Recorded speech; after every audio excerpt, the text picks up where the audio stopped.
প্ৰিয় বন্ধুসকল, শেহতীয়াকৈ আমেৰিকান মহাকাশ গৱেষণা সংস্থা নাছাই লৈ অহা এক খবৰে বিশ্বজুৰি চৰ্চা লাভ কৰিছে।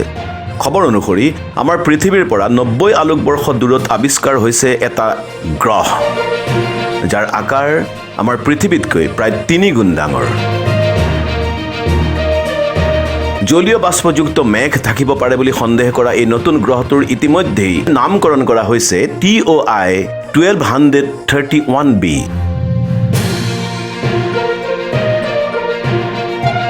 ৰঙা আৰু অতি উজ্জ্বল এক নক্ষত্ৰে প্ৰদক্ষিণ কৰি থকা এই গ্ৰহটো অতি উত্তপ্ত হ'ব পাৰে বুলি নাছাই জানিবলৈ দিছে।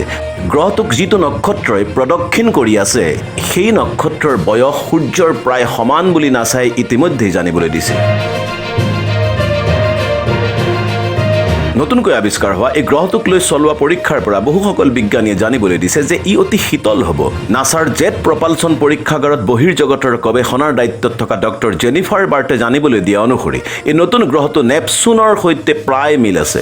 জলীয় বাষ্পযুক্ত মেঘ থাকিব পাৰে বুলি সন্দেহ কৰা এই নতুন গ্ৰহটোৰ জীৱৰ সন্ধানো লাভ কৰিব পৰা যাব বুলি বিজ্ঞানীসকলে আশংকা প্ৰকাশ কৰিছে।